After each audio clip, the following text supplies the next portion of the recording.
안녕하세요. 슬립토크입니다. 좋아요와 구독, 알림 설정도 잊지 마세요. 그럼 눈을 감고 이야기 속으로 함께 들어가 볼까요? 이 이야기의 모든 저작권은 공식 채널 슬립토크, 슬립토크에 있습니다.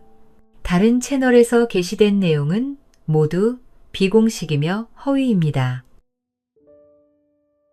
억새와 슬기로운 아내, 옛날 옛적 안개가 자욱이 내려앉는 산골, 깊은 마을에 힘은 천하장사라.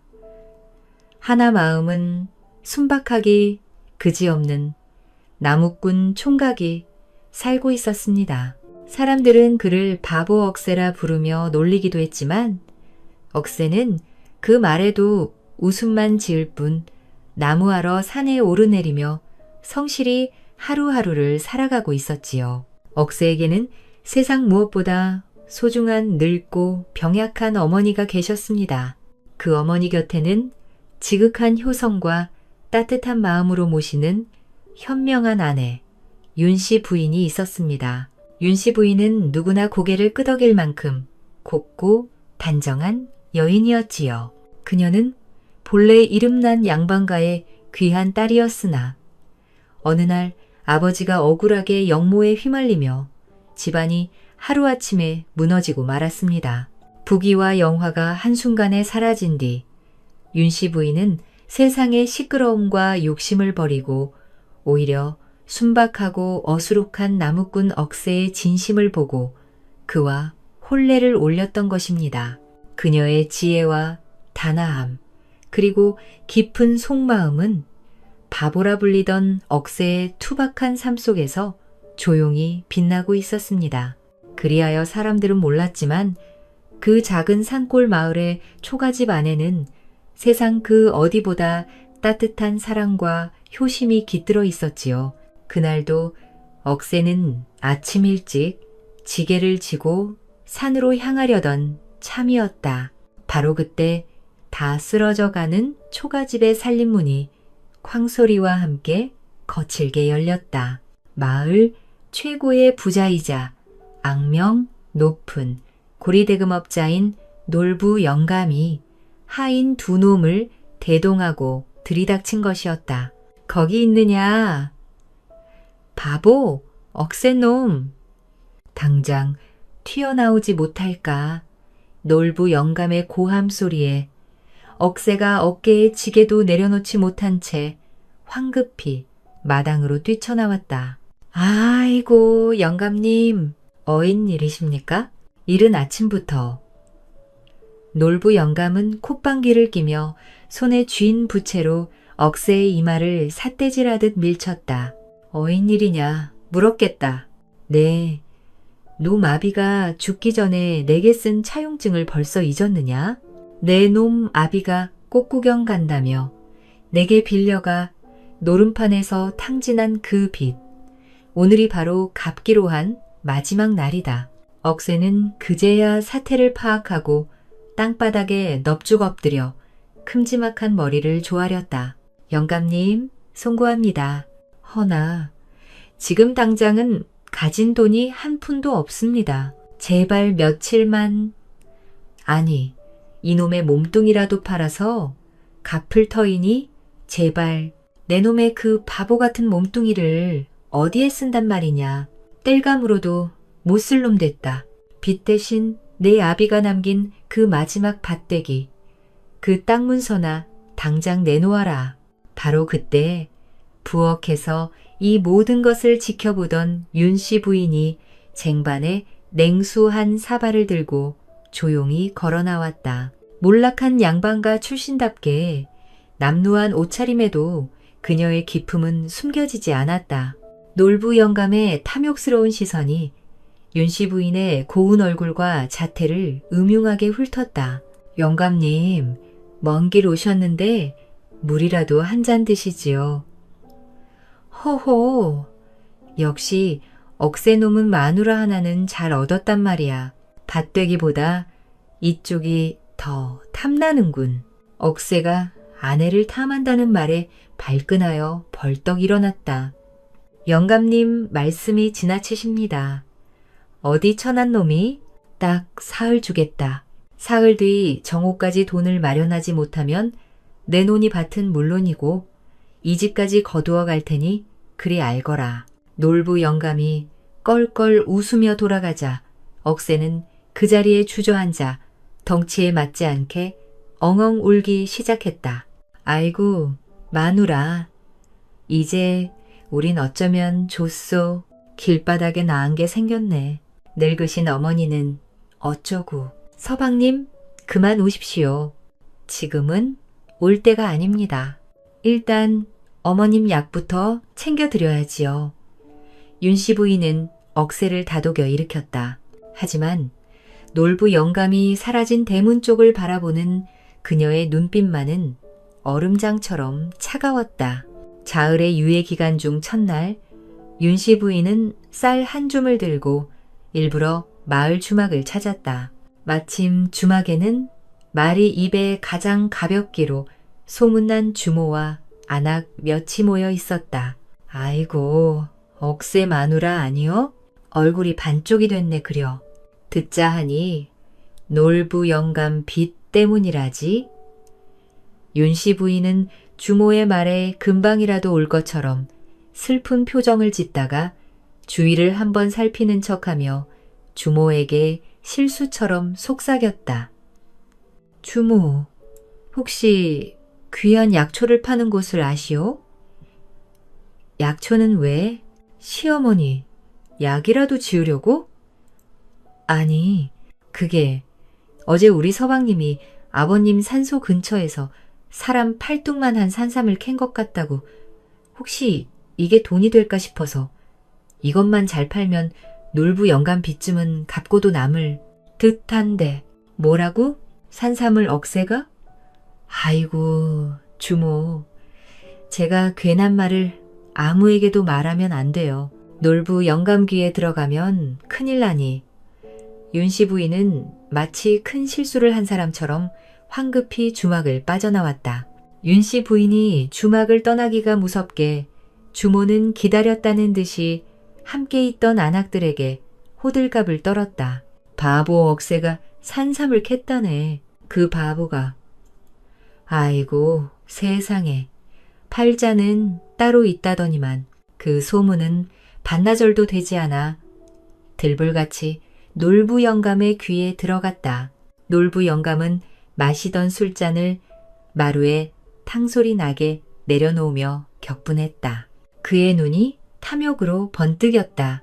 지금 당장 억새놈의 집을 밤낮으로 감시해라. 그놈이 산삼을 들고 어디로 가는지 어디에 숨기는지 샅샅이 알아내야 한다. 억새는 뜬 모를 불안한 눈으로 밤을 새워 괴한 눈으로 마당만 맴돌았다. 놀부 영감의 하수인들이 담장 밖을 어슬렁거리며 감시하는 것이 느껴져 억새는 그저 숨이 막힐 따름이었다. 아이고 마누라, 밖을 보시오. 저놈들이 우릴 감시하고 있어. 산삼은커녕 내가 뒷간에 가는 것까지 다 아는 게야. 우린 이제 꼼짝없이 죽었어. 부엌에서 나온 윤씨 부인의 목소리는 어제와 같이 차분했다. 그녀는 억새의 손에 지게를 쥐어주었다. 지금 당장 지게를 지고 뒷산 옹달샘 근처로 가십시오. 아니, 옹달샘은 왜? 거긴 썩은 고목나무밖에 없는 쓸모없는 땅인데 산삼을 캐려면 깊은 산으로 가야. 제 말을 믿으십시오. 옹달샘 근처를 어슬렁거리다 보면 틀림없이 놀부 영감이 나타날 것입니다. 영감이 나타나거든 다른 말은 일절 마시고 밭을 뺏길 수 없으니 차라리 힘내기로 정정당당히 겨루자 하고 소리만 지르십시오. 억새는 아내의 말을 도무지 이해할 수 없었다. 힘내기라니? 마누라, 그 영감은 하인이 수십이여. 내가 장사라 한들 어찌 그자들을 당해낸단 말이오? 이건지는 싸움이오. 서방님, 싸움은 힘으로 하는 것이 아닙니다. 저를 믿으십니까? 이것이 우리 가족이 살 길입니다. 가서 놈의 멱살이라도 잡을 듯이 소리를 지르십시오. 억새는 어리둥절했지만 아내의 단호한 눈빛에 눌려 고개를 끄덕이며 지게를 지고 집을 나섰다. 에라 모르겠다. 마누라가 시키는 대로라도 해보자. 억새가 옹달샘 근처를 어슬렁거리자 아니나 다를까 그를 감시하던 놀부 영감의 하수인이 놀라 주인에게 달려갔다. 큰일 났습니다. 그 바보 억새놈이 비싼 옹달샘 근처를 파헤치고 있습니다. 그놈이 거길 왜? 설마 산삼을 캐서 거기다 숨기려는 게냐? 아니면 감히 내 비밀 장소를 그 썩은 고목나무는 단순한 나무가 아니었다. 그는 왈패들과 몰래 밀주를 빚어 그 텅 빈 고목 속에 숨겨두고 관아의 아전들에게 외물로 바치며 온갖 이권을 챙기고 있었다. 그것은 그의 재산이자 동시에 가장 치명적인 약점이었다. 조바심이 난 놀부 영감이 하인들을 이끌고 옹달샘으로 단숨에 달려갔다. 이 바보놈아, 너 이 여긴 어쩐 일이냐? 빚값을 갚을 길도 없고 여기서 뭘 하고 있는 게야? 놀부 영감이 나타나자마자 억새는 아내의 말이 떠올라 버럭 소리를 질렀다. 영감님, 밭은 못 주겠소. 빚을 갚을 길도 없소.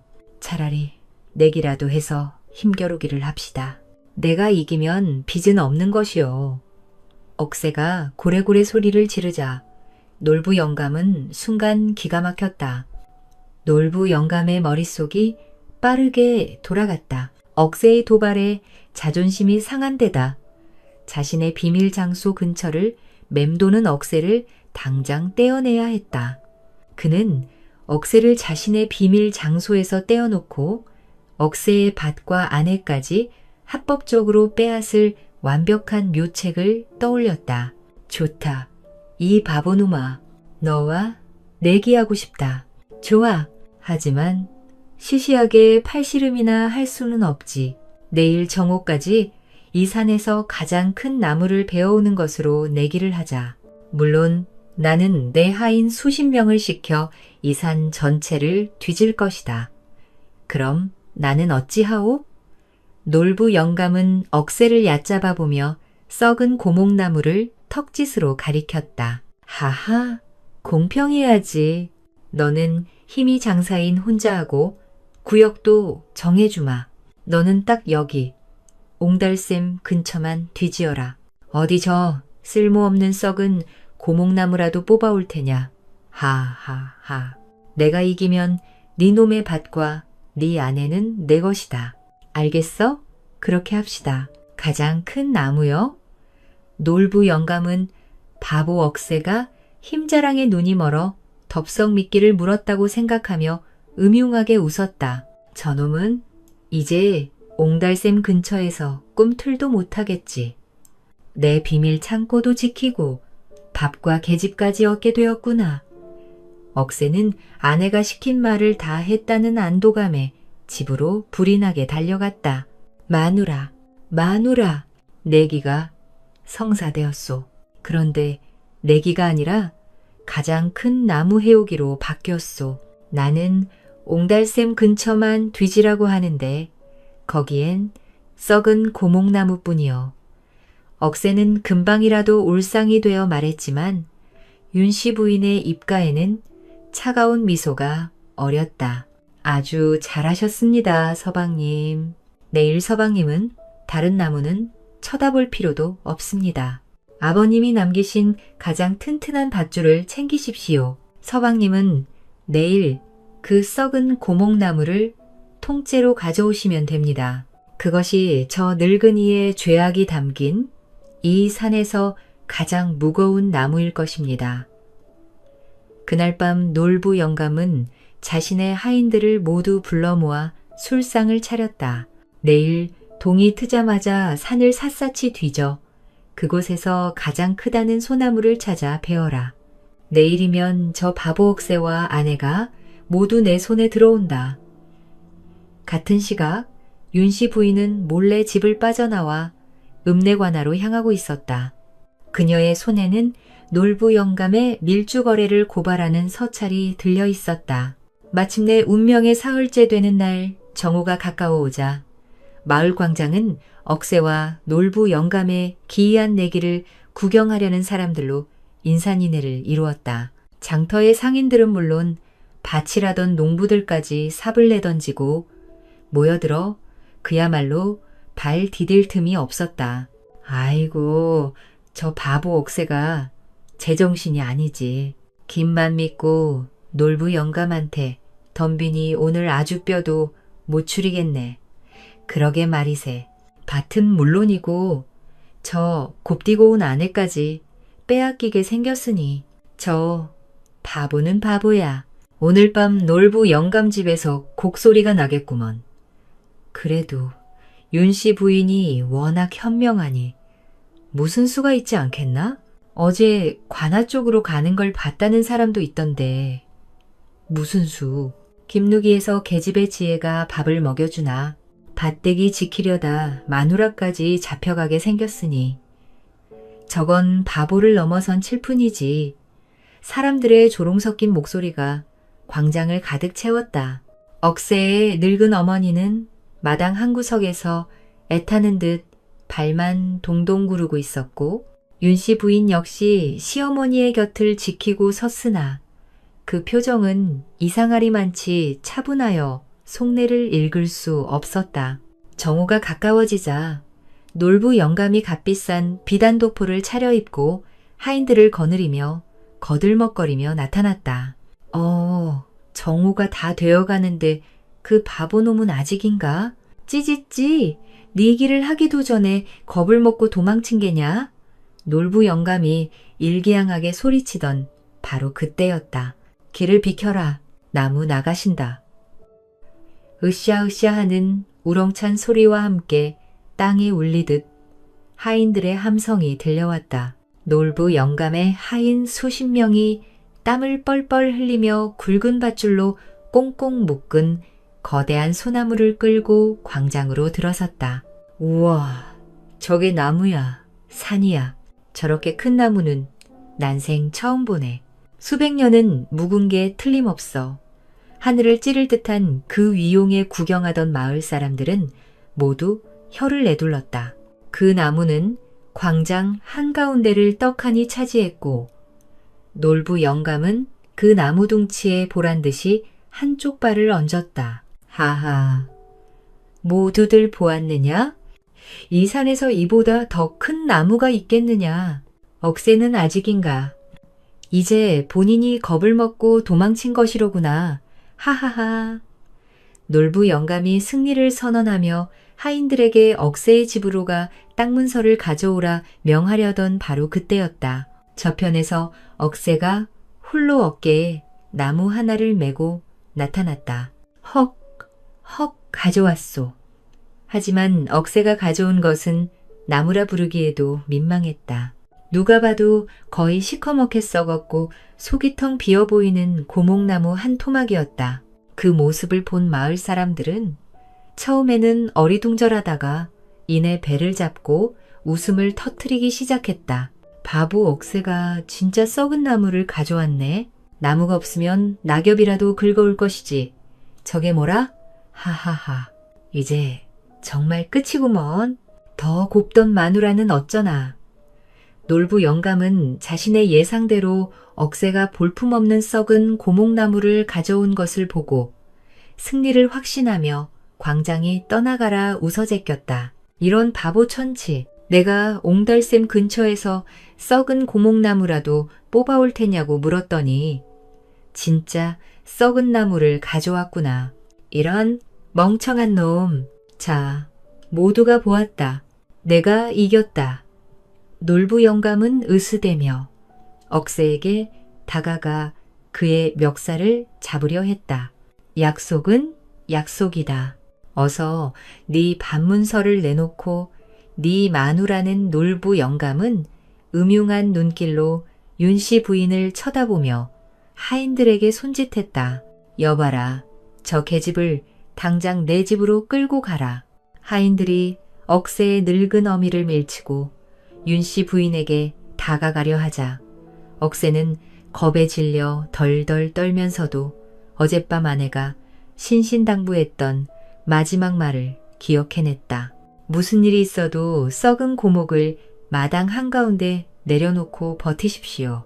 절대 저들에게 반문서나 저를 넘겨주시면 안 됩니다. 억새는 자신도 모르게 두 팔을 벌려 아내를 가로막았다. 여자, 잠깐, 아직 내기가 끝나지 않았어. 이놈이 덜 맞았나? 이미 승부는 났다. 네 놈. 눈에는 저 시커먼 썩은 나무가 내 소나무보다 크다는 말이냐? 아니요. 그렇지만 내 아내가. 아니, 내가 가져온 이 나무도 크기만은 크지 않소, 영감님. 나무보다 굵기는 더 굵은 썩은 고목을 마당 한가운데 쿵소리가 나게 내려놓고는 도끼를 쥔 채 그 앞을 막아섰다. 저 미친놈이 굵으면 뭐하나. 썩어서 땔감으로도 못 쓸 것을. 여봐라, 저놈을 당장. 놀부 영감이 억새를 치라고 명하는 바로 그 순간 늙은 시어머니 곁에서 조용히 서 있던 윤씨 부인이 군중을 헤치고 당당하게 걸어 나왔다. 그녀의 목소리는 작았지만 광장의 모든 소음을 잠재울 만큼 단호했다. 잠깐, 놀부 영감, 내기가 아직 끝나지 않았습니다. 놀부 영감은 윤씨 부인의 당돌함에 기가 막히다는 듯 헛웃음을 터뜨렸다. 미친 여편네가 뭐라? 이미 승부는 났다. 내년이 지금 내기를 물으려는 게냐? 썩은 고목과 이 거대한 소나무를 보고도 그런 말이 나와? 놀부 영감님, 내기는 분명 가장 큰 나무를 가져오는 것이었습니다. 헌데 나무의 크기란 것이 어찌 겉으로 보이는 부피뿐이겠습니까? 말을 들은 사람들이 수군거리기 시작했다. 저게 무슨 소리야? 나무가 크면 큰 거지. 그것 말고 속이 또 있단 말인가? 궤변을 늘어놓는구나. 썩은 나무 속엔 구덕이나 있기 마련이지. 여봐라, 저 계집의 입을 막고 당장 끌고 가라. 하인들이 다시 억새의 어미를 밀치고 윤씨 부인에게 다가섰다. 바로 그때 윤씨 부인이 광장이 떠나가라 외쳤다. 영감님, 어찌 그리 급하십니까? 영감님의 저 생나무가 큽니까? 아니면 이 나무 안에 든 가치가 더 큽니까? 영감님의 썩은 속내처럼 이 썩은 나무 속에 무엇이 들었는지 두 눈으로 확인하고 가셔야지요. 가치라는 말에 놀부 영감의 얼굴이 순간 굳어졌다. 그는 본능적으로 옹달샘 곁에 그 고목나무를 떠올렸다. 설마... 아니야, 저 계집이 알 리가 없어.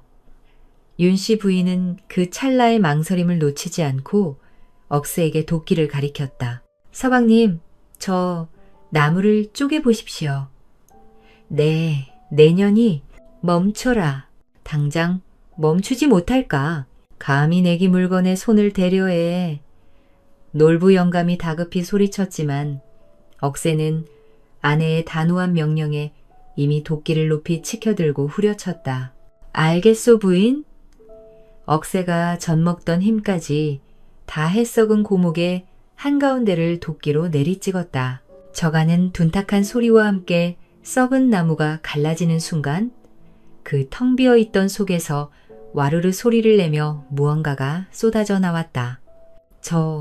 저게요. 항아리 아니요? 술 냄새가 진동을 하네.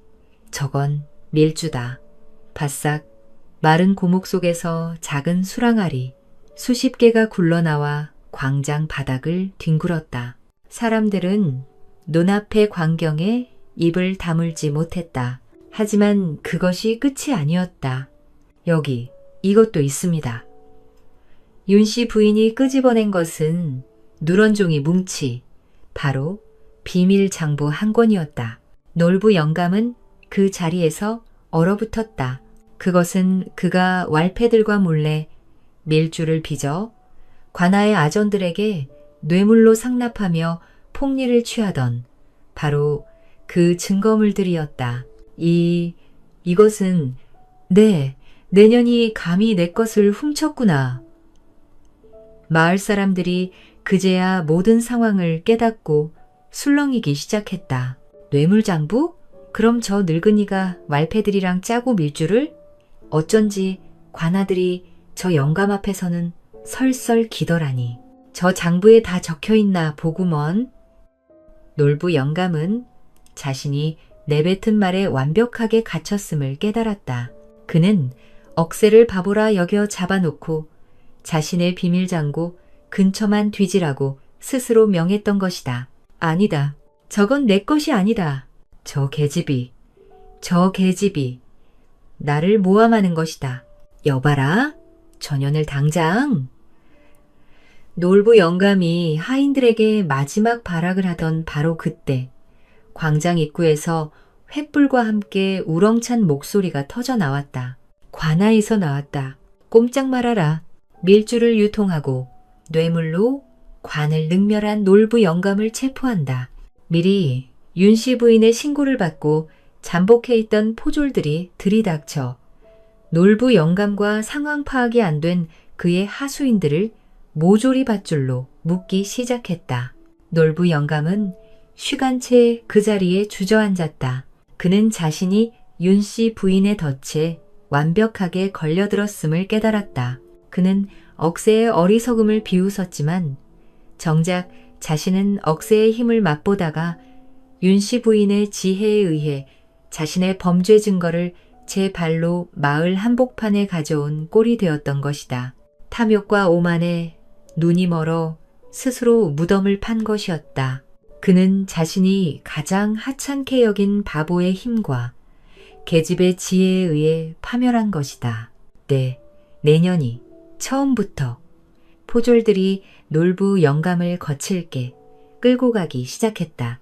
억새는 이 모든 광경을 멍하니 바라보다가 천천히 아내 윤씨 부인을 돌아보았다. 마누라. 억새가 놀란 토끼처럼 눈을 뜨고 제 아내를 불렀다. 마누라. 이게 다. 윤씨 부인은 남편의 떨리는 손을 한 번 꼭 잡아주었다. 그녀의 눈빛은 이제 다 괜찮다고 말하고 있었다. 서방님, 이제 다 끝났습니다. 모든 것이 밝혀진 놀부 영감은 그제야 자신이 윤씨 부인의 손바닥 안에서 놀아났음을 깨달았다. 바보라 여겼던 억새와 계집이라 무시했던 윤씨 부인에게 완벽하게 당한 것이었다.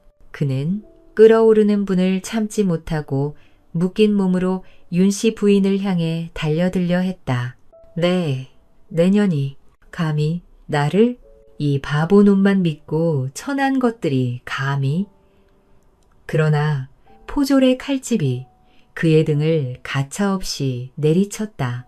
내 놈이 감히 어디서 행패냐. 내 놈의 죄악은 이 장부에 다 적혀 있다. 윤씨 부인이 조용히 말했다. 영감님, 당신은 서방님의 힘을 맛보았지만 정작 당신을 무너뜨린 것은 당신의 그 끝없는 탐욕과 약자를 업신여긴 오만입니다. 어서 관하러 가시지요. 놀부 영감과 왈패들이 밧줄에 꽁꽁 묶여 끌려가자 그제야 상황을 파악한 마을 사람들이 환호성을 터뜨렸다. 저 영감이 우리 피를 빨아먹더니 몰래 밀주까지 빚고 있었구나. 저 장부가 관하로 갔으니 그동안 당한 놈들 억울함이 다 풀리겠구먼. 억새 마누라가 저 썩은 고목나무 하나로 저 영감을 잡다니 보통 여인이 아니었어. 놀부 영감은 마을 사람들의 손가락질과 조롱 속에서 꼬리말이 아니게 끌려갔다. 그가 의기양양하게 가져왔던 거대한 소나무는 주인을 잃은 채 광장 한가운데 덩그렇게 남겨졌다. 모든 소란이 끝나고 마을 사람들이 하나둘 흩어지기 시작했다. 그들은 더 이상 억새를 바보라 부르며 비웃지 않았다. 억새와 윤씨 부인을 바라보는 그들의 눈에는 경외심마저 서려 있었다. 억새는 여전히 그 자리에 못 박힌 듯 있었다. 그는 손에 준 도끼를 내려다보았다. 그리고 자신이 쪼갠 썩은 고목나무 조각들과 그 안에 나뒹구는 밀주 항아리들을 보았다. 억새는 그제야 아내가 왜 그토록 썩은 고목을 가져오라 했는지 깨달았다. 그는 천천히 아내에게로 돌아섰다. 윤씨 부인은 어느새 마당 한 구석에서 울고 있는 늙은 시어머니의 손을 잡고 조용히 위로하고 있었다. 그 모습을 본 억새는 가슴속에서 뜨거운 것이 울컥 치밀어 올랐다. 그는 성큼 안에 앞으로 걸어갔다. 서방님, 이제 어머님 모시고 집으로 가시지요. 억새는 대답 대신 들고 있던 도끼를 마당에 쿵 소리가 나게 떨어뜨렸다. 그리고 아직 구경이 끝나지 않은 몇몇 마을 사람들이 지켜보는 앞에서 아내 윤씨 부인을 향해 널쭉 큰 절을 올렸다. 이마가 땅에 닿도록 깊은 절이었다. 부인, 아니 마님, 어리석고 미련한 지아비를 부디 용서하시오. 억새는 말을 잇지 못하고 느꼈다. 바보라 불리던 지난 세월의 서러움이 아니었다. 이토록 현명한 아내를 몰라보고 그저 비통에 울기만 했던 자신이 한없이 부끄러워 흘리는 눈물이었다. 윤씨 부인은 놀라지 않고 조용히 남편을 일으켜 세웠다. 무슨 말씀을 하십니까? 어서 일어나십시오. 처방님이 아니었다면 누가 저 썩은 고목을 광장까지 단숨에 가져올 수 있었겠습니까? 처방님의 힘이 있었기에 저희 지혜가 빛을 발한 것입니다. 우리는 이긴 것입니다. 서방님. 이리하여 놀부, 영감과 왈패들은 모두 관아에 갇혔고 그가 불법으로 모은 재산은 모두 몰수되어 가난한 이들에게 나누어졌다. 억새가 빚 때문에 넘겨야 했던 밭 역시 당연히 되찾아졌으며 그들의 품으로 돌아왔다. 그 후로 억새는 다시는 바보 억새라 불리지 않았다. 마을 사람들은 그를 윤씨 부인의 현명한 남편이라 불렀으며 억새 또한 그 말을 자랑스럽게 여겼다. 그는 아내의 지혜를 존경하게 되었고 예전처럼 나무만 하는 것이 아니라 밭을 돌보며 아내의 말을 하늘처럼 받들었다. 윤씨 부인 역시 늙은 시어머니에 대한 효심을 다하였으며 남편과 함께 되찾은 밭을 일구었다. 그렇게 억새 부부는 늙은 시어머니를 모시고 예전보다 더욱 서로를 아끼고 존경하며 오래오래 행복하게 살았다고 한다. 이 이야기는 욕심 많고 부패한 노부를 통해 인간의 탐욕과 불의를 비판하고 반대로 지혜롭고 선량한 윤 부인을 통해 선함과 지혜의 가치를 강조한다. 힘만 세고 어리석은 억새는 혼자라면 어려움에 빠졌겠지만 현명한 아내와 함께라면 부정과 악을 물리칠 수 있음을 보여준다. 이 이야기는 단순한 재미를 넘어 사람들에게 탐욕과 부정을 멀리하고 지혜와 선함을 따라 살아갈 때 진정한 행복과 안전을 얻을 수 있다는 교훈을 전한다. 결국 악은 벌을 받고 선은 보호받는다는 전통적 가치가 강조되며 독자에게 올바른 도덕적 판단과 선행의 중요성을 일깨워준다. 한양 장터의 붉은 눈 점쟁이와 기이한 꿈풀이, 옛날 옛적 숙종 39회 한양 장터 서쪽 구석에 낡은 돗자리 하나가 펼쳐져 있었습니다. 그 돗자리 위에는 18살쯤 되어 보이는 소녀가 조용히 앉아 있었지요. 몸은 가늘고 얼굴에는 핏기가 없었으며 누더기처럼 해진 회색 치마 저고리는 여기저기 찢어지고 더러워 지나가는 사람들의 발길을 붙잡기에는 부족해 보였습니다. 그러나 사람들의 시선을 사로잡는 것은 따로 있었습니다.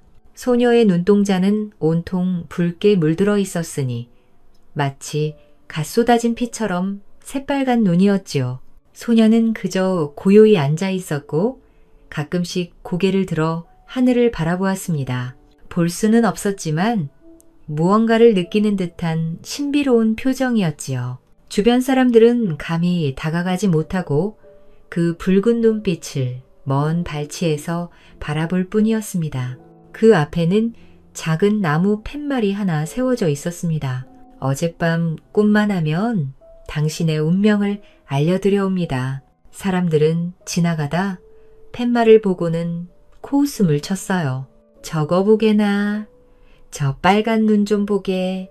귀신 들린 게 아닌가? 요망한 것이 무슨 점을 친다는 게야. 눈도 저 모양인 것이 남의 운명을 안다니. 허허, 거지. 꼴인 것이 제정신이 아닌 모양이로구만. 불쌍하기도 하지. 장터를 오가는 사람들은 소녀를 비웃고 지나갔습니다. 누구 하나 돗자리 앞에 앉는 이가 없었어요. 가인은 그저 묵묵히 앉아있을 뿐이었습니다. 때로는 무릎 위에 놓인 손을 가만히 내려다보기도 하고 때로는 장터의 소리에 귀를 기울이기도 했어요. 소녀의 빨간 눈은 원래부터 그런 것이 아니었습니다. 8해 전 가인은 마을에서 가장 맑은 눈을 가진 아이였어요. 하지만 10살이 되던 해 갑자기 병을 앓았습니다. 사흘 밤낮을 앓고 나서 눈을 떴을 때 눈동자는 피처럼 붉게 변해 있었어요.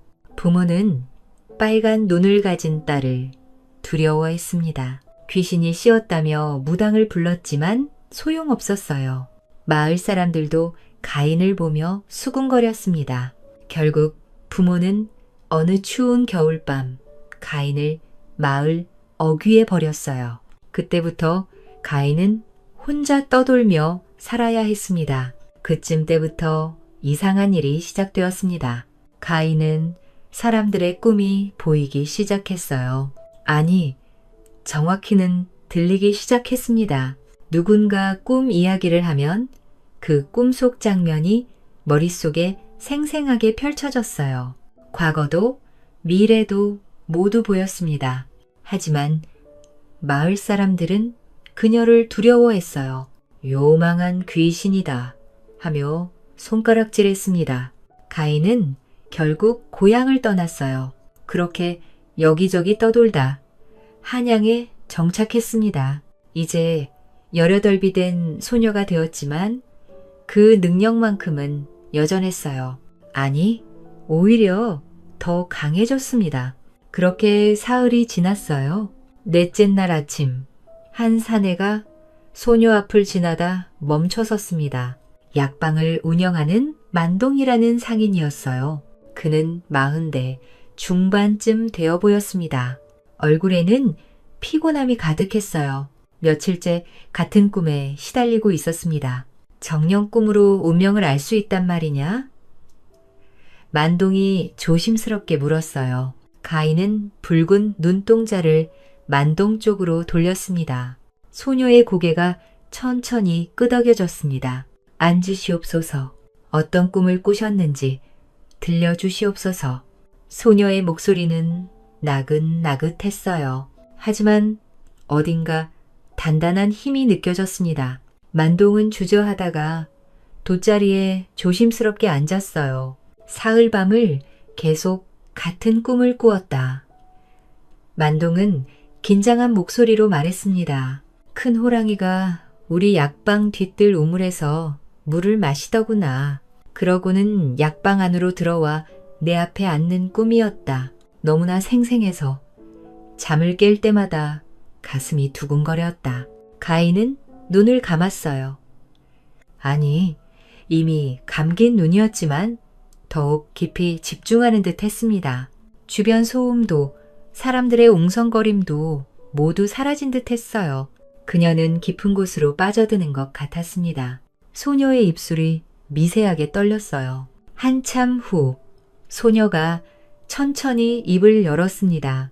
호랑이는 귀인을 뜻하고 우물은 재물이 모이는 곳이옵니다. 가인의 목소리는 차분했어요. 그 호랑이가 물을 마신 뒤 어디로 갔다 하셨습니까? 약방 안으로 들어와 내 앞에 앉았다. 마치 날 기다리고 있었던 것처럼 말이다. 그렇다면 곧 높으신 양반이 나으리의 약방을 찾을 것이옵니다. 가인의 목소리는 확신에 차 있었습니다. 그분이 오거든 절대 돈을 받지 마시옵소서. 절대로 말이옵니다. 대신 그분이 주시는 것을 받으시옵소서. 무엇이든 받으시옵소서. 그러면 나으리의 약방은 한양에서 제일 가는 약방이 될 것이옵니다. 소녀가 장담하옵니다. 만동은 반신반의했습니다. 하지만 소녀의 단호한 말투에는 이상한 힘이 있었어요. 거짓말을 하는 것 같지 않았습니다. 그는 은자 몇 잎을 돗자리에 조심스럽게 놓고 일어났어요. 고맙구나. 사흘이 지났습니다. 만동의 약방에 갑자기 호위무사들이 들이닥쳤어요. 그들 뒤로 화려한 비단도포를 입은 젊은 양반이 나타났습니다. 영의정 댁 도련님이었어요. 도련님은 급한 병을 앓고 있었습니다. 얼굴은 창백했고 이마에는 식은땀이 맺혀 있었어요. 만동은 정성껏 약을 지었습니다. 가장 좋은 약재를 골랐어요. 그리고 소녀의 말이 떠올랐습니다. 도련님이 은자를 내밀자 만동은 두 손을 저었어요. 아니 되옵니다. 도련님, 귀한 분께 어찌 돈을 받겠나이까. 허나 약값은 받아야 하지 않겠소? 소인의 마음이오니 받으시옵소서. 며칠 후 영의정 댁에서 사람이 왔습니다.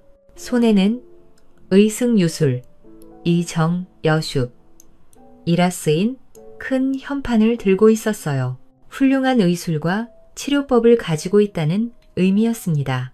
영의정이 직접 하사한 현판이었습니다. 만동은 믿을 수 없다는 표정으로 현판을 받아들었어요. 그 소문은 순식간에 퍼졌습니다. 장터의 빨간 눈소녀가 신통한 꿈풀이를 한다더라. 정말이라네.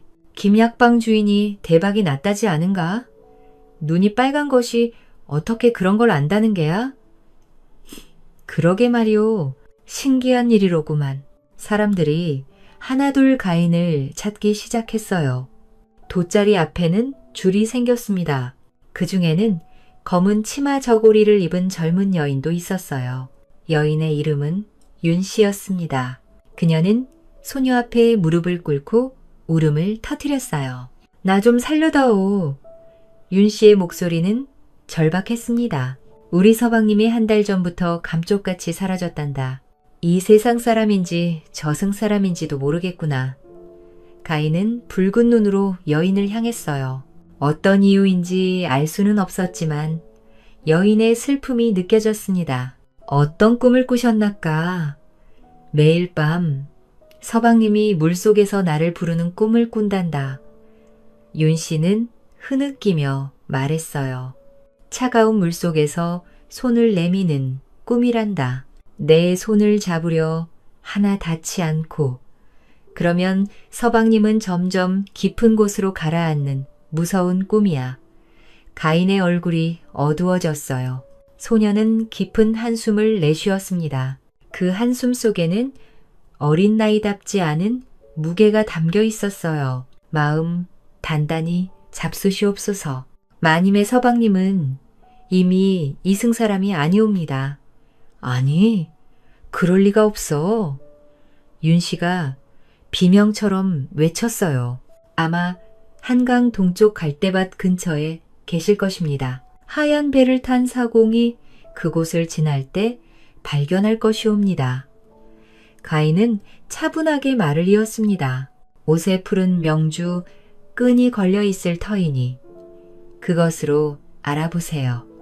서방님을 편히 보내드리시옵소서. 윤 씨는 그 자리에서 기절하듯 쓰러졌어요. 주변 사람들이 황급히 부축했습니다. 사흘 후로 뱃사공이 시신을 발견했습니다. 푸른 명주 끈이 옷에 걸려 있었어요. 장터는 술렁이었습니다. 빨간 눈 소녀가 정말로 신통력이 있구나. 그 빨간 눈으로 어찌 꿈을 그리도 보는지 무섭기도 하지. 어찌 그리 정확한지. 사람들은 줄을 서서 가인을 찾았습니다. 양반부터 상인, 농부, 심지어 거지까지 모두가 꿈 이야기를 가지고 왔어요. 가인은 하루 종일 돗자리에 앉아 사람들의 꿈을 들었습니다. 하지만 가인의 얼굴에는 기쁨이 없었어요. 그녀는 매일 밤 같은 악몽을 꾸고 있었습니다. 먹구름이 대궐을 뒤덮고 피비린내가 장터를 가득 채우는 꿈이었어요. 칼을 든 사람들이 우르르 몰려오는 꿈이었습니다. 무언가 큰 일이 다가오고 있었어요. 가인은 그것을 알고 있었습니다. 하지만 아직 말할 때가 아니었어요. 소녀는 하늘을 향해 붉은 눈을 들었습니다. 곧 무서운 일이 닥칠 것 같아 소녀의 중얼거림은 장터의 소음 속으로 사라졌어요. 그날 밤도 가인은 같은 꿈을 꾸었습니다. 이번에는 더 선명했어요. 대궐 안에서 누군가 울부짖는 소리가 들렸습니다. 가인은 잠에서 깨어 한숨을 쉬었어요. 때가 다가오고 있구나. 가인의 소문은 삽시간의 한양을 뒤덮었습니다. 장터의 빨간 눈 소녀가 귀신같이 꿈을 푼다더라. 정말 신통하다지 않소. 이 소문은 암행어사 창윤의 귀에도 들어왔습니다. 창윤은 40살 초반의 관리였습니다. 그는 합리적이고 신중한 성품이었습니다. 무속이나 미신을 철저히 경계했습니다. 또 백성들을 현혹하는 자가 나타났구나. 창윤은 서재에 앉아 보고서를 읽으며 미간을 찌푸렸습니다. 하지만 한강에서 발견된 시신 이야기를 듣고는 생각이 달라졌습니다. 혹시 저 소녀가 살인에 연루된 것은 아닐까? 창윤은 자리에서 일어났습니다. 직접 확인해야 했습니다. 이틀 후 창윤은 초라한 선비 차림으로 변장하고 장터로 향했습니다. 수염을 깎지 않아 얼굴이 거칠었습니다. 낡은 도포를 입고 지팡이를 짚었습니다. 누가 봐도 가난한 선비였습니다. 장터 서쪽 구석, 돗자리 앞에는 여전히 사람들이 줄을 서 있었습니다. 창윤은 그 끝에 섰습니다. 1시간쯤 지나서 그의 차례가 왔습니다. 가인은 여전히 붉은 눈으로 앞을 바라보고 있었습니다. 창윤은 소녀의 붉은 눈동자를 보며 묘한 기분이 들었습니다. 마치 그 빨간 눈 속에서 무언가 꿈틀거리는 듯 했습니다. 저 눈에 정녕 신통한 힘이 깃들어 있는 것인가? 어서 오세요. 어떤 꿈을 꾸셨나요? 창윤은 자리에 앉으며 속으로 생각했습니다. 지어낸 거짓 꿈으로 시험해 보리라. 내가 이상한 꿈을 꾸었소. 창윤은 차분한 목소리로 말했습니다. 꿈에 큰 소나무 아래 있었는데 갑자기 그 소나무가 두 동강이 나더라. 이게 무슨 뜻이냐? 가인은 고개를 숙인 채 가만히 있었습니다. 한참 동안 아무 말이 없었습니다.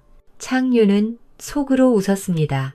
역시 사기꾼이로구나. 그때 가인이 입을 열었습니다. 날이 꾸지 않은 꿈을 말씀하시면 안 되옵니다. 창윤의 얼굴이 굳었습니다. 무슨 소리냐? 내가 분명 그런 꿈은 영혼의 언어입니다. 가인이 조용히 말했습니다. 꾸지 않은 꿈은 기운이 없지요. 나리께서는 실은 어젯밤 다른 꿈을 꾸셨을 것이옵니다. 창윤은 입을 다물었습니다. 소녀가 계속 말했습니다. 금빛 호패를 차고 말을 타는 꿈이었을 것이옵니다. 그 호패에서 빛이 났지요. 창윤의 얼굴이 하얗게 질렸습니다. 정말로 어젯밤 그런 꿈을 꾸었습니다. 아무에게도 말하지 않은 꿈이었습니다. 어찌 그것을 아느냐? 그 꿈은 나리께서 암행어사라는 것을 알려주는 꿈이옵니다. 가인은 붉은 눈을 창윤에게 향했습니다. 어찌 이런 누추한 곳까지 변복하고 오셨나이까. 창유는 더 이상 숨길 수 없었습니다. 그는 주변을 살폈습니다. 다행히 사람들이 멀리 있었습니다. 내 정체를 알아보았구나. 창유는 목소리를 낮췄습니다. 그렇다면 이것도 알 수 있겠느냐. 그는 근처에서 구걸하던 거지를 가인 몰래 불렀습니다. 복이라는 이름의 40살 남자였습니다. 복은 누더기를 걸치고 있었습니다. 이 사람도 나와 똑같은 꿈을 꾸었다 하오. 금빛 호패를 차고 말을 타는 꿈말이여. 창윤이 복에게 눈짓했습니다. 복은 꿈풀이를 하는 척 가인 앞에 앉아 꿈 이야기를 하였습니다. 나도 금빛 호패를 차고 말을 타는 그런 꿈을 꾸었소이다. 가인은 복을 향해 고개를 돌렸습니다. 잠시 침묵이 흘렀습니다. 소녀의 입가에 미소가 번졌습니다. 아니옵니다. 이분의 꿈은 다르옵니다. 뭐라고? 창윤이 놀라 물었습니다. 이분은 떡을 얻어먹는 꿈을 꾸셨지요. 가인이 차분히 말했습니다. 큰 떡시루에서 하얀 떡을 꺼내 먹는 꿈이었을 것이옵니다. 곧 선한 양반을 만나 은혜를 입을 것이옵니다. 복의 입이 떡 벌어졌습니다. 맞소이다. 소인이 정말 그런 꿈을 꾸었소이다. 복은 놀라서 소리쳤습니다. 창유는 말문이 막혔습니다. 같은 꿈 이야기를 했는데 완전히 다른 해석이 나왔습니다. 창유는 주머니에서 은자 몇 냥을 꺼내 복에게 쥐어주었습니다. 복은 눈물을 글썽이며 절을 했습니다. 나리의 은혜 잊지 않겠소이다. 복이 가고 난 뒤 창유는 가인을 다시 바라보았습니다. 소녀는 여전히 평온한 표정이었습니다. 도대체 어찌 그리 정확히 아느냐? 소인은 그저 꿈을 듣고 느낄 뿐이옵니다. 가인이 나긋하게 대답했습니다. 꿈은 거짓을 말하지 않옵니다. 사람의 신분도 마음도 모두 꿈에 담겨 있지요.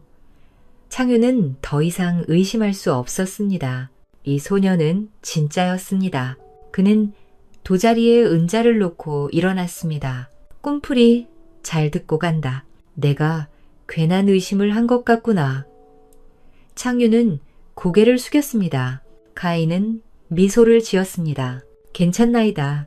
의심하는 것이 나리의 본분이 아니겠습니까? 창유는 장터를 빠져나왔습니다. 그의 마음은 복잡했습니다. 대궐로 돌아가는 길에 그는 계속 생각했습니다. 저 소녀는 보통 사람이 아니야. 이 사실을 전하께 아뢰어야 하나. 그날 밤 창유는 서재에 앉아 보고서를 썼습니다. 촛불이 깜빡였습니다. 붓을 들었다 놓기를 여러 번 반복했습니다. 마침내 그는 결심했습니다. 전하께서 직접 판단하셔야겠어. 다음 날 아침 창유는 대궐로 들어갔습니다. 숙종 대왕이 그를 불렀습니다. 암행어사, 무슨 일로 급히 입궐하였느냐? 전하, 신이 기이한 능력을 지닌 자를 만나싸옵니다. 창유는 무릎을 꿇고 아뢰었습니다. 장터에 빨간 눈을 가진 소녀가 있는데 꿈 하나만 들어도 사람의 과거와 미래를 꿰뚫어 봅니다. 숙종은 눈살을 찌푸렸습니다. 암행어사까지 무당의 말에 현혹되었단 말이냐? 하오나 전하, 신의 신분을 단번에 알아차리고 거지와 신의 운명을 정확히 구분해 싸웁니다. 창유는 자세히 설명했습니다. 숙종은 턱을 쓰다듬으며 한참을 생각했습니다. 그 말이 신통하다면 짐이 직접 확인해 봐야겠구나. 전하, 그렇사니까. 그렇다. 내일 미복으로 장터에 가보리라. 숙종의 목소리는 단호했습니다. 창유는 고개를 숙였습니다. 그날 밤 가인은 또 악몽을 꾸었습니다. 용이 구름 위를 날아다니는 꿈이었습니다. 그 용은 땅을 내려다보고 있었습니다. 가인은 잠에서 깨어 한숨을 쉬었습니다. 드디어 그분이 오시는구나. 다음 날 아침, 숙종은 평민의 옷으로 갈아입었습니다. 화려한 용포 대신 낡은 무명옷을 입었습니다. 얼굴에는 검댕이를 살짝 묻혔습니다. 머리도 단정히 빗지 않고 헝클어뜨렸습니다. 거울을 보던 숙종은 만족스럽게 고개를 끄덕였습니다. 이 정도면 아무도 알아보지 못하리라. 호위무사 3명도 평민 차림으로 변장했습니다. 그들은 멀찍이 떨어져 숙종을 따랐습니다. 장터에 도착하자 북적이는 소리가 들렸습니다. 생선 파는 소리, 옷감 흥정하는 소리, 아이들 뛰노는 소리가 뒤섞였습니다. 숙종은 서쪽 구석으로 걸어갔습니다. 돗자리 앞에는 여전히 사람들이 줄을 서 있었습니다. 숙종은 그 끝에 섰습니다. 한참을 기다렸습니다. 드디어 그의 차례가 왔습니다. 가인은 붉은 눈으로 앞을 바라보고 있었습니다. 숙종은 자리에 앉으며 소녀를 관찰했습니다. 가늘고 핏기 없는 얼굴, 누더기 옷, 그리고 그 기이한 빨간 눈동자를 한 소녀는 평범한 거지 소녀처럼 보였습니다. 어서 오시옵소서. 무슨 꿈을 꾸셨습니까? 가인이 부드럽게 물었습니다. 숙종은 준비한 대답을 했습니다. 꿈에 큰 용 한 마리가 구름 위를 날고 있었소. 그 용이 구름 위에서 나를 내려다보더이다. 순간 가인의 얼굴이 굳었습니다. 소녀의 손이 미세하게 떨렸습니다. 숨소리가 가빠졌습니다. 가인은 황급히 돗자리에서 일어났습니다. 붉은 눈동자가 크게 떠졌습니다. 주상 전하. 가인이 떨리는 목소리로 외쳤습니다. 그리고는 그 자리에 꿇어 앉았습니다. 어찌 이런 곳까지 오셨나이까? 주변 사람들이 웅성거리기 시작했습니다. 저 소녀가 무슨 소리를 하는 게야? 주상 전하라니 미쳤나? 숙종은 당황했습니다. 손을 저으며 일어섰습니다. 무슨 소리냐? 나는 그저 평범한 농부일 뿐이다. 아니옵니다. 가인이 고개를 조아리며 말했습니다. 용은 천자의 상징이옵니다. 구름 위에서 내려다본다 함은 하늘의 아들이 백성을 살핀다는 뜻이옵니다. 일개 농부가 어찌 그런 꿈을 꾸겠나이까. 숙종의 얼굴이 굳었습니다. 호위무사들이 긴장한 표정으로 다가왔습니다. 숙종은 재빨리 고개를 저었습니다. 이 소녀가 착각한 것이다. 나는 정말 농부란 말이다. 숙종은 서둘러 자리를 떴습니다. 호위무사들도 황급히 따라갔습니다. 사람들은 어리둥절한 표정으로 그들을 바라보았습니다. 대궐로 돌아온 숙종은 깊은 생각에 잠겼습니다. 완벽하게 변장했는데 어찌 알아봤을까? 혹시 누군가 미리 알려준 것은 아닐까? 아니면 정말로 신통력이 있는 것일까? 더 확실하게 시험해 봐야겠어. 숙종은 내시를 불렀습니다. 길거리에서 거지 하나를 데려오라. 제일 남루한 자로 말이다. 1시즌쯤 지나서 거지 한 명이 끌려왔습니다. 이름은 명구였습니다. 40대쯤 되어 보였습니다. 온몸이 더러웠고 옷은 누더기였습니다. 명구는 대전 앞에서 부들부들 떨었습니다. 소인이 무슨 죄를 지었나이까? 죄를 지은 게 아니다. 숙종이 말했습니다. 중요한 임무를 맡기려 한다. 내일 너를 대감으로 변장시켜 장터로 보낼 것이다. 대감이라고 말씀하셨습니까? 명구는 믿을 수 없다는 표정이었습니다. 그곳에 빨간 눈소녀가 있다. 그 앞에 가서 내가 한 것처럼 말하라. 용이 구름 위에서 너를 내려다보는 꿈을 꾸었다고 말이다. 예, 명심하겠나이다. 다음 날 내시들이 명구를 깨끗이 씻겼습니다. 때를 벗기고 머리를 빗었습니다. 비단 도포를 입히고 갓을 씌웠습니다. 명구는 거울을 보고 깜짝 놀랐습니다. 이게 접니까? 당당하게 행동하라. 대감처럼 말이다. 호위 무사들이 일러주었습니다. 명구는 고개를 끄덕였습니다. 장터에 도착한 명구는 가슴을 펴고 걸었습니다. 사람들이 길을 비켜주었습니다. 누가 봐도 높은 양반이었습니다. 가인의 돗자리 앞에 도착했습니다. 명구는 거만하게 말했습니다. 이보시게나 꿈 풀어볼 거라. 어서 오십시오. 어떤 꿈이신지요? 가인이 공손히 물었습니다. 명구는 숙종이 시킨 대로 말했습니다. 용이 구름 위에서 나를 내려다보는 꿈을 꾸었소. 가인은 고개를 명구 쪽으로 돌렸습니다. 잠시 침묵이 흘렀습니다. 소녀의 얼굴에 미소가 번졌습니다. 대감이라 하셨소? 그렇소. 나는 조정의 높은 벼슬아치다. 명구가 으스대며 말했습니다. 가인은 고개를 저었습니다. 아니옵니다. 나리께서는 거지이십니다. 명구의 얼굴이 하얗게 질렸습니다. 뭐라고? 용꿈은 귀한 꿈이옵니다. 가인이 차분히 말했습니다. 하나, 그 꿈을 꾼 이의 몸에서 나는 기운을 보면 알 수 있지요. 나리의 몸에서는 아직도 거지의 냄새가 납니다. 비단으로 가릴 수 없는 것이옵니다. 명구는 말문이 막혔습니다.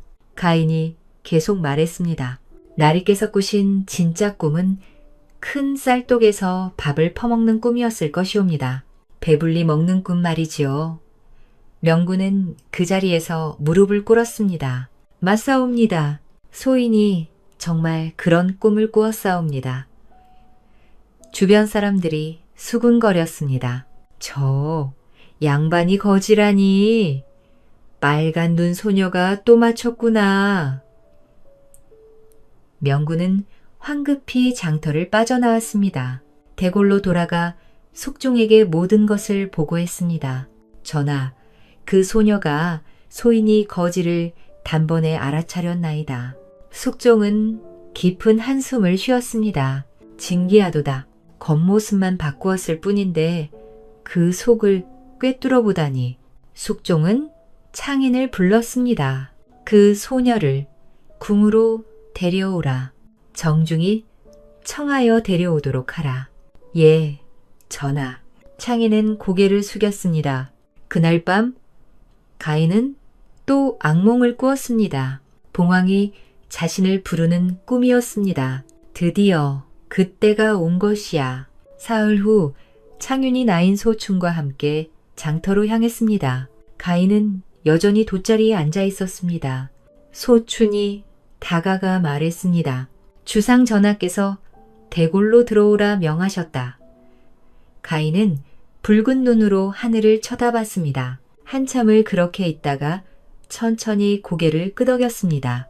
알고 있었습니다. 어젯밤 봉황이 나를 부르는 꿈을 꾸었어요.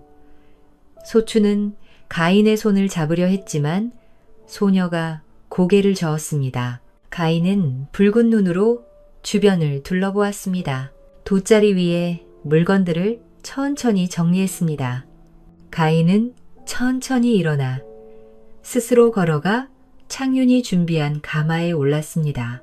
대골로 가는 길, 가인은 창밖으로 고개를 돌렸습니다.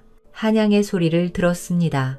장터에 왁자지껄한 소리, 아이들의 웃음소리, 말발굽 소리 등 모든 소리가 선명했습니다. 이제 이곳을 떠나는구나. 가인은 작게 중얼거렸습니다. 대골에 도착하자 가인은 가마에서 내렸습니다. 화려한 건물들, 넓은 마당, 궁궐의 웅장함이 느껴졌습니다. 소녀는 깊은 숨을 들이마셨습니다. 대전 앞에 이르렀습니다. 가인은 무릎을 꿇고 절했습니다. 미천한 백성 가인, 주상 전하를 뵙나이다. 숙종은 어좌에서 가인을 내려다보았습니다. 그대가 바로 장터의 꿈풀이 소녀로구나. 그러하옵니다.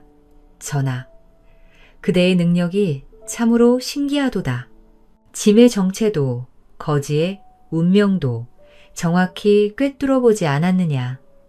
숙종의 목소리에는 감탄이 섞여 있었습니다.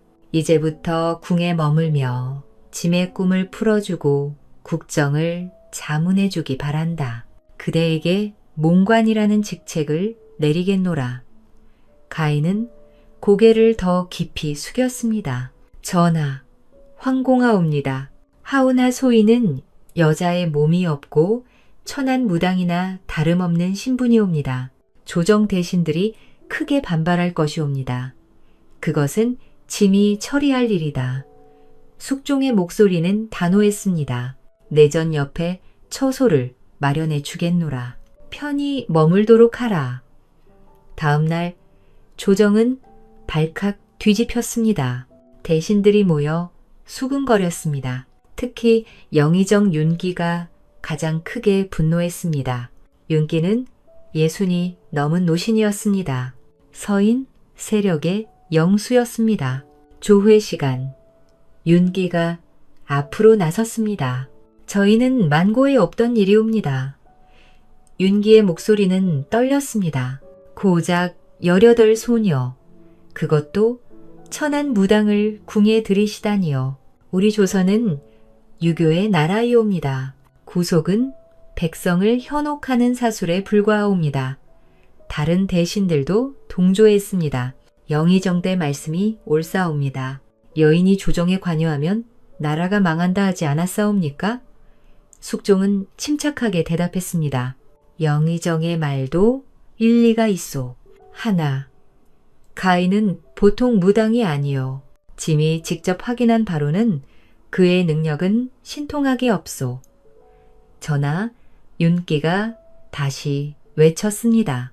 그것이 바로 유사한 술수여. 역사를 보시옵소서. 달기도 보사도 모두 여인들이 아니었나이까. 임금을 현혹하여 나라를 망쳤사옵니다.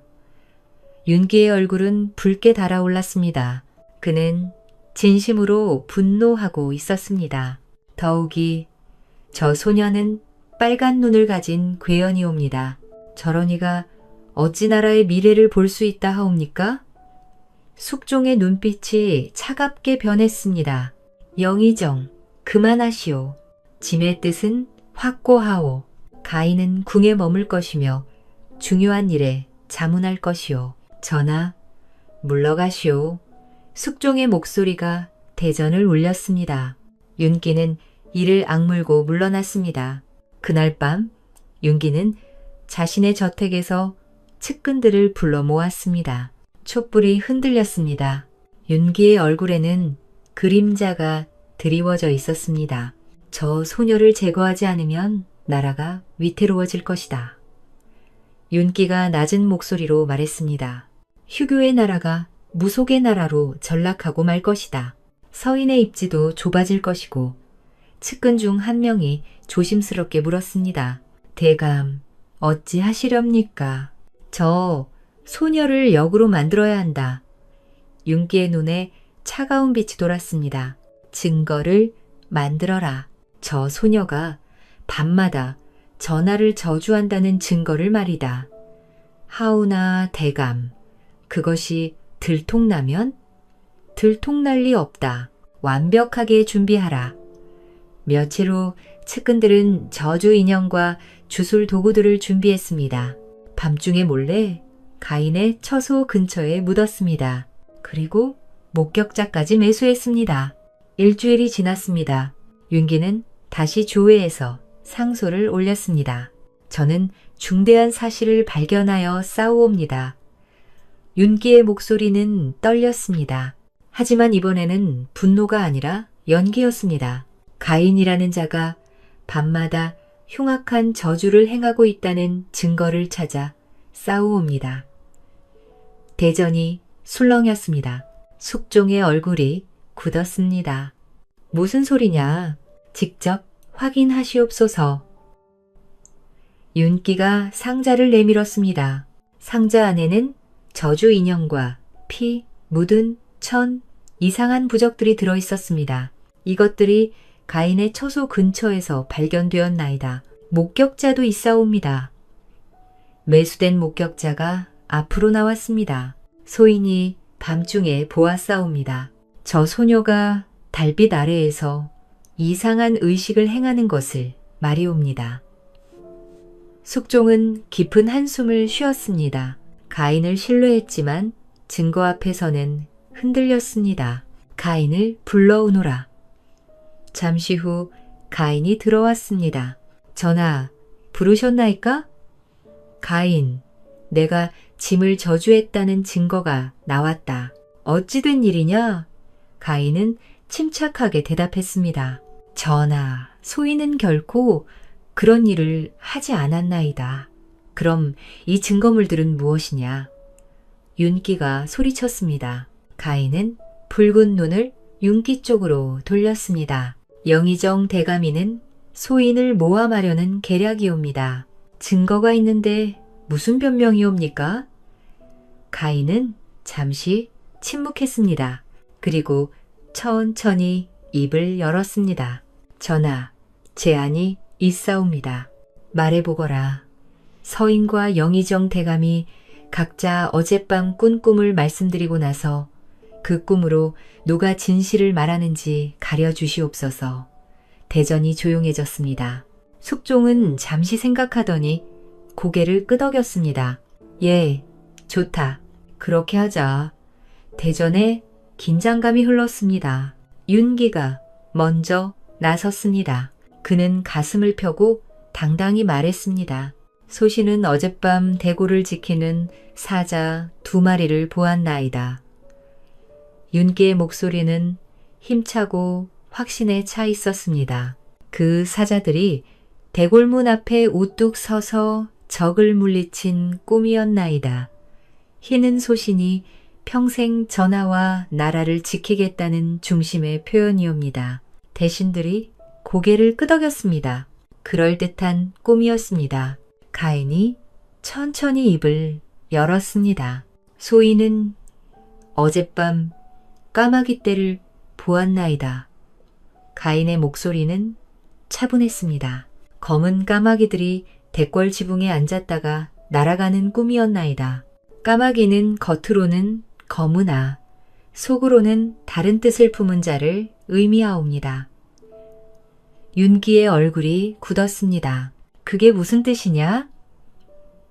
숙종이 물었습니다. 그 꿈들이 무엇을 말하는가? 가인은 윤기를 향해 붉은 눈을 돌렸습니다. 전하, 영의정께서 말씀하신 사자꿈은 거짓이옵니다. 미친, 윤기가 소리쳤습니다. 하지만 가인은 흔들리지 않았습니다. 영의정께서 진짜로 꾼 꿈은 금으로 된 큰 의자에 앉는 꿈이옵니다. 그 의자는 용으로 장식되어 있었을 것이옵니다. 윤기의 얼굴이 하얗게 질렸습니다. 손이 미세하게 떨렸습니다. 그런 꿈은 꾸지 않았다.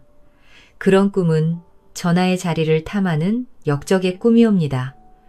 가인의 목소리가 대전에 울렸습니다. 영의정댁 후원, 우물 옆을 파보시옵소서. 거기에 큰 상자가 묻혀 있을 것이옵니다. 그 안에 영모의 증거가 있나이다. 대전이 술렁이었습니다.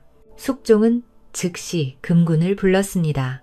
당장 영의정댁을 수색하라. 전하, 이는 모함이옵니다. 윤기가 외쳤습니다. 하지만 그의 목소리는 떨리고 있었습니다.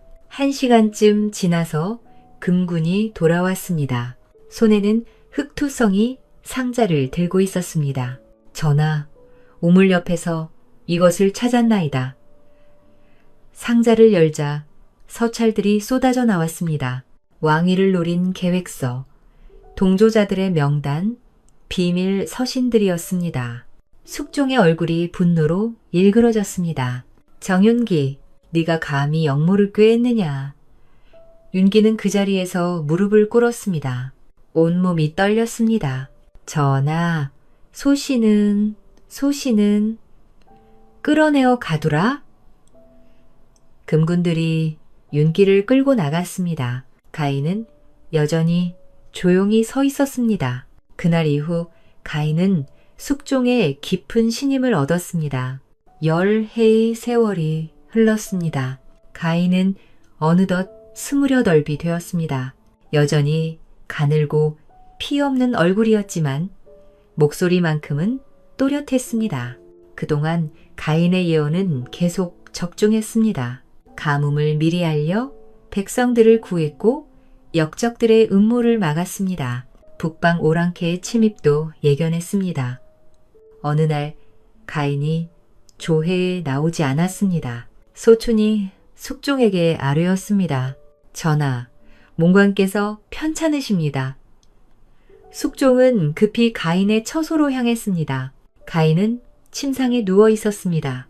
얼굴은 붉게 상기되어 있었고 온몸에서 뜨거운 열기가 뿜어져 나왔습니다. 숨소리가 거칠었습니다. 가인, 어디가 아프냐? 어이를 불러오겠다. 숙종이 다급히 말했습니다. 전하, 가인이 미약하게 웃었습니다. 이는 병이 아니옵니다. 무슨 소리냐? 이렇게 열이 높은데 병이 아니라니? 숙종은 즉시 어이를 부르라 명했습니다. 그날부터 궁이 모든 유명한 의원들이 불려왔습니다. 내 의원의 수에, 해민서의 명예, 심지어 민간의 이름난 의원까지 모두 가인을 진찰했습니다. 하지만 아무도 원인을 알 수 없었습니다. 맥이 이상합니다. 이런 병은 처음 봅니다. 고열이 사흘째 내리지 않고 있사옵니다. 약을 써도 차도가 없사옵니다. 의원들은 모두 고개를 저었습니다. 숙종은 밤낮으로 가인의 처소를 지켰습니다. 촛불을 켜고 앉아 있었습니다. 이틀째 되는 날 가인이 잠깐 깨어났습니다. 붉은 눈동자가 희미하게 숙종을 바라보았습니다. 전하, 말하지 마라. 기운을 아껴야 한다. 소인은 오래전부터 알고 있었나이다. 가인이 천천히 말했습니다. 제가 이 세상을 떠날 날이 정해져 있음을 가인은 가느다란 손을 들어 품을 더듬었습니다. 소춘이 재빨리 다가가 작은 비단 주머니를 꺼내주었습니다. 주머니는 비단으로 만들어졌고 붉은 실로 봉해져 있었습니다. 전하, 이것을 받아주시옵소서. 이게 무엇이냐? 소인이 드리는 마지막 선물이옵니다. 가인의 목소리가 더 작아졌습니다. 안에는 그림이 들어있나이다. 부디 제가 떠난 뒤 전하께서 큰 위기에 처했을 때만 열어보시옵소서. 숙종은 떨리는 손으로 주머니를 받았습니다. 가인, 가지 마라. 전하, 소인은 그저 제자리로 돌아갈 뿐이옵니다. 가인이 마지막 미소를 지었습니다. 부디 나라를 현명하게 다스리시옵소서. 백성들을 사랑하시옵소서. 사흘째 되는 날 새벽, 가인은 조용히 눈을 감았습니다. 창밖을 바라보며 평화롭게 숨을 거두었습니다. 마치 긴 여행을 떠나는 사람처럼 편안한 얼굴이었습니다. 고열로 달아올랐던 몸도 서서히 식어갔습니다. 숙종은 후한 장례를 치르게 했습니다. 가인의 공을 기리는 비석도 세웠습니다. 그날 밤 궁에 갑작스러운 소동이 일어났습니다. 반란군들이 담을 넘어 쳐들어왔습니다. 윤기의 잔당들이었습니다. 그들은 숙종을 제거하려 했습니다. 전하, 급히 피하셔야 합니다. 호위무사들이 외쳤습니다. 사방에서 칼 부딪히는 소리가 들렸습니다. 혼란 속에서 숙종은 가인이 남긴 주머니를 떠올렸습니다. 지금이 바로 그 위기가 아닌가. 숙종은 황급히 주머니를 꺼내 붉은 실을 끊었습니다. 안에는 작은 종이가 들어 있었습니다. 이상한 그림들이 그려져 있었습니다. 길, 건물, 사람들의 형상이었습니다. 그 순간 신기한 일이 벌어졌습니다. 숙종의 눈앞에 모든 것이 선명하게 보이기 시작했습니다.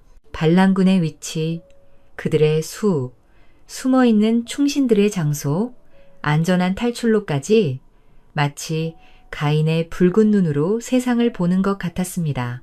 서쪽 담장으로 가자. 숙종이 외쳤습니다. 호위무사들이 따랐습니다. 정확히 반란군이 없는 길이었습니다. 그렇게 충신들과 합류해 반란을 진압했습니다. 위기를 넘긴 후 숙종은 그림을 다시 펼쳐보았습니다. 하지만 이번에는 아무것도 보이지 않았습니다. 평범한 그림일 뿐이었습니다. 숙종은 깨달았습니다. 가인이 준 것은 그림이 아니라 보는 법이었구나. 숙종은 가인의 가르침을 후세에 전하기로 했습니다. 몽이비록이라는 책을 편찬하게 했습니다. 하지만 완성된 책에는 이상한 그림들만 가득했습니다. 누구도 그 의미를 알 수 없었습니다. 이것이 바로 가인의 가르침이로다. 숙종이 말했습니다. 진정 보는 법을 아는 자에게만 글자가 보이는 책이니라. 그 책은 왕실의 보물이 되었습니다. 대대로 전해 내려갔습니다. 오늘날까지도 그 책을 찾는 이들이 있다고 합니다. 하지만 진정한 의미를 깨달은 자는 없습니다. 가인의 진짜 가르침은 이것이었습니다. 보이는 것만이 전부가 아니라는 것, 그리고 남들과 다른 눈을 가졌다 해도 세상의 진실을 꿰뚫어 볼 수 있다는 것을 알려주었습니다. 천기라는 것은 글자나 그림이 아니라 지혜로운 마음 속에 있었습니다.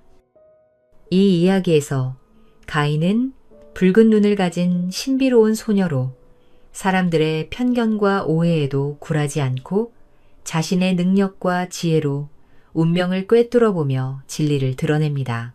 처음에는 외모와 다름으로 마을 사람들에게 배척당했지만 그녀의 올바른 판단과 정직함, 남을 위하는 마음은 결국 큰 신뢰와 존경을 얻게 합니다. 반면 권력과 탐욕에 눈이 먼 윤기, 영의정 같은 인물들은 음모와 거짓으로 사람들을 해치지만 결국 정의와 지혜 앞에서는 패배하게 됩니다.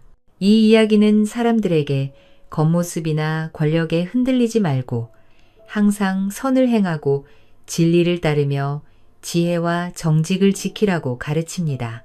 악을 꾸미는 자는 반드시 그 대가를 치르고 선과 지혜를 지키는 사람만이 진정한 존경과 평화를 얻는다는 교훈을 전합니다.